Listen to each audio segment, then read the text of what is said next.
guys, Amanda here from Lolli Lulu Crafts, and today we are going to be doing some stamping using the Stampin' Up stamp pads and this gorgeous Stampin' Up rainbow set. It's called Over the Rainbow and it's a photopolymer set.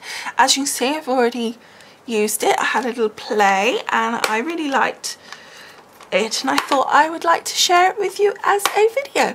So let's get crafting. Okay, so I've got here a piece of Whisper White cardstock from Stampin' Up, and I've also got my Stampin' Up pad here because we're going to need to do some stamping off. Okay, so we're going to start off by doing our rainbow part. So we want this section here. So turn it so that it's level, so that it's straight, so we can get an idea of it being correct onto my stamp block, so that then when I stamp down I know it's roughly in the right position. So the first thing I'm going to do is I'm going to take my first colour, which is real red. Okay, let's then put some of that on there, stamp off. And then making sure that the angle is correct, we're going to stamp our stamp like so. Isn't that gorgeous? And then we're going to get our next colour. Now I'm going to pop this away as we go along because otherwise I can just see what's going to happen. So the next colour that I'm using is Pumpkin Pie.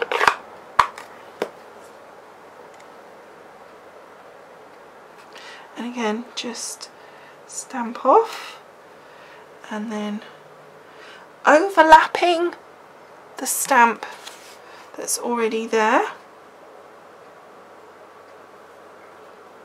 Give that a good press down and you get a really nice finish to it. So the next one I've got is Crushed Curry.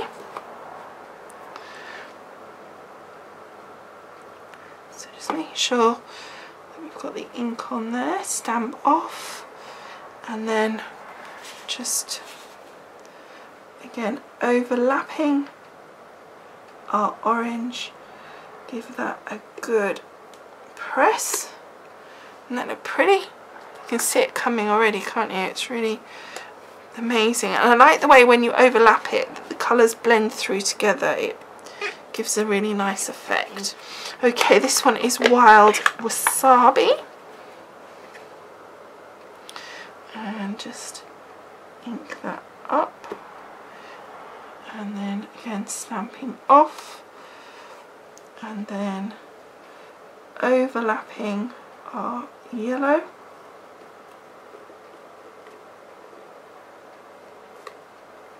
Isn't that a beautiful colour? Okay, so then we've got Marina Mist.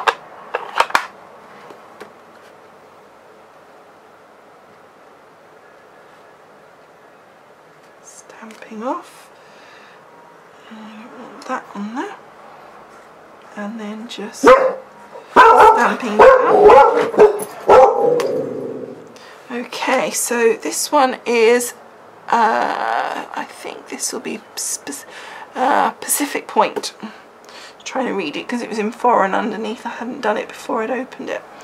Okay, and I've just managed to get it all on there, so let's wipe that off and then just stamp off and then overlapping, giving it a good stamp. Isn't that gorgeous? Oh, it's coming up so nice. Okay, and then our final one, Elegant Eggplant. And again, so therefore, you know, you could do less layers or whatever, but I just thought it'd be fun to really go for it. And then again, overlapping. And that's our last layer for our rainbow.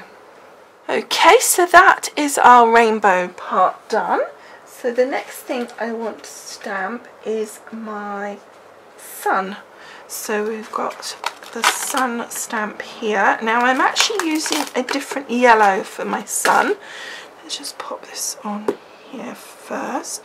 I'm actually going to use Daffodil Delight. It's just a slightly brighter yellow, different tone to it, which I thought would be quite nice. This is going to be in the shape of that I'm cutting around my stamping. So I just want to make sure that I'm going to be putting my sun in the right place. Sort of hover it, and I want it probably about there, I would say. The reason I can't do it with the die there, and actually it worked better when I did it before, because I have my Fiskus stamper, which has the little feet, so I could put the feet, it could stay in position and I could slide this out and it worked just fine. But I just want to be sure that it fits just where I want it to be, and it's all going to kind of line up just correctly. Okay, so popping my die back in position here, I am taking the sentiment from the set that says God gives us rainbows to remind us of hope. I thought that's a really nice sentiment. And again, I'm going to need to move the die out the way because it's just not going to stamp with that there. And what we've got here is smoky slate. I think that's a really nice one. So I'm just going to ink that up. I love this grey tone, it's a really nice colour. So let's take that away and pop this about here.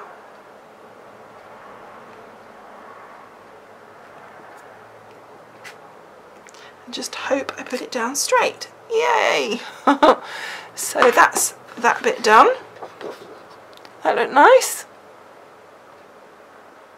Okay, so now I want to stamp this cute little heart that comes in the set. It's like a watercolour sort of heart almost, and I'm going to use Melon Mambo. Just going to ink up my little heart here, and then I want to pop it just about here. So just move that and then pop that down. And I didn't stamp off. I forgot. And just stamping another one just down there, and I'm gonna go over the top of it with the full colour like we did on the other side, just to even it up. And I'm going to put another one just in here. And actually, because this is such a small stamp, we're getting away with doing it without moving our template, the die, so it's just helping me making sure that everything looks nice and even. Okay, so that's all our stamping done. So now let's just get making the card up. Okay, so I've got my Spellbinders Grand Caliber here, and I've got my cutting plate, I've got my stamping piece here, which I think looks great, and then I've got my die, which is Decorative Rectangles number 11 from the Essentials of Tattered Lace. Okay. Then we put our our base plate on top. I know that's back to front, but again, it's just because then if I did it that way round, I wouldn't be able to see where I was positioning my die, because the die would be underneath and I wouldn't know for sure that it was in the right place. Okay, so here it is cut out. Doesn't that look really nice? Now it's all cut. You can see how it all kind of comes together. Okay, so I had already cut out some pieces of the same shape that we did for our stamping. So I've got two pieces at number 1 on the large decorative dies. So you've got the large ones and then you've got the small ones. So this is the number 1 die of that. And then I have got the largest die, which is number 12 on this regular set, and then that one, as I said, was number 11.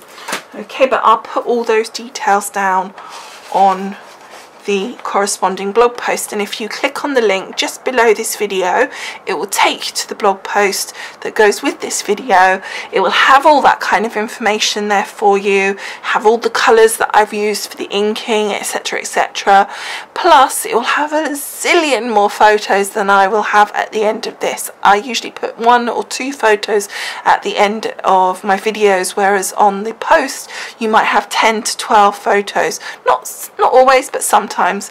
In fact, quite often actually. I do like to give you a lot of photos. So anyway, let's get carrying on with this. So we've got 2 of the larger ones which I cut in I don't know what colour this is. It's from the Brights collection. Again, I will put that detail down for you on the blog post. So I'm going to take one of those and I'm going to line up my piece here with, so I fold it up so that I can score at 3/4 of an inch here. So we're just very gently just scoring along that line there so that we have a score line. I've done it at 3/4 of an inch. Okay, so then I'm just going to give that just a slight bend. I'm not going to fold it all the way back. So then what we need to do is we want our red tape. So the red tape, we're going to put a piece of that. Now the reason we use the red tape is because it's so much stronger. So we're going to grab that and put that across the back there. Okay, and then line it up. I always line it up at the bottom first because then it's not sticking until you have made sure it's all lined up. And then stick that down, and that makes, if I can open it I'll show you, that makes a card because you've got that piece at the back, like that's where it bends away, so then it will sit as a card with that at the front. Perfect.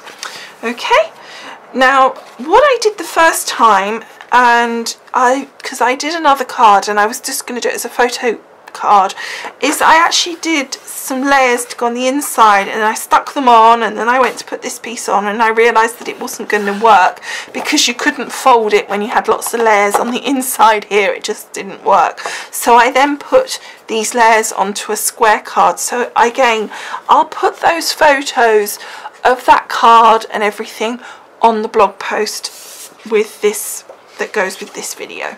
Okay, so again, making sure this is the right way round, we're just going to take my tape pen here and putting some adhesive all across the back. I'm going to pop, whoops, that in position. Now again, I think they both came from the Brights collection, but I'm not 100% sure what ones yet. Now this you could either 3D up or you could just use it exactly as it is. I think today, since the other one I did was flat, I'm going to pop this up just a little bit. And then as you can see, I like to put a lot of glue on. If you're new to me, the reason is I don't think if I'm selling cards, which I do, and somebody buys it and then they send it to someone, and by the time it arrives to that someone that it's all flat and bent and crooked, all for the sake of me not being bothered to put a bit of extra glue on, I just think that's just not good. So I like to make sure there's plenty of adhesive so that we know that it's going to stay exactly where I put it. Doesn't that look pretty? I love that with the 2 blues. I think that looks really nice. Now, okay, so this is it, the finished card. I hope you have enjoyed making it with me. I hope you like how it's turned out. I'd love to hear what you think, and I will see you again soon. Thanks so much for watching. Bye.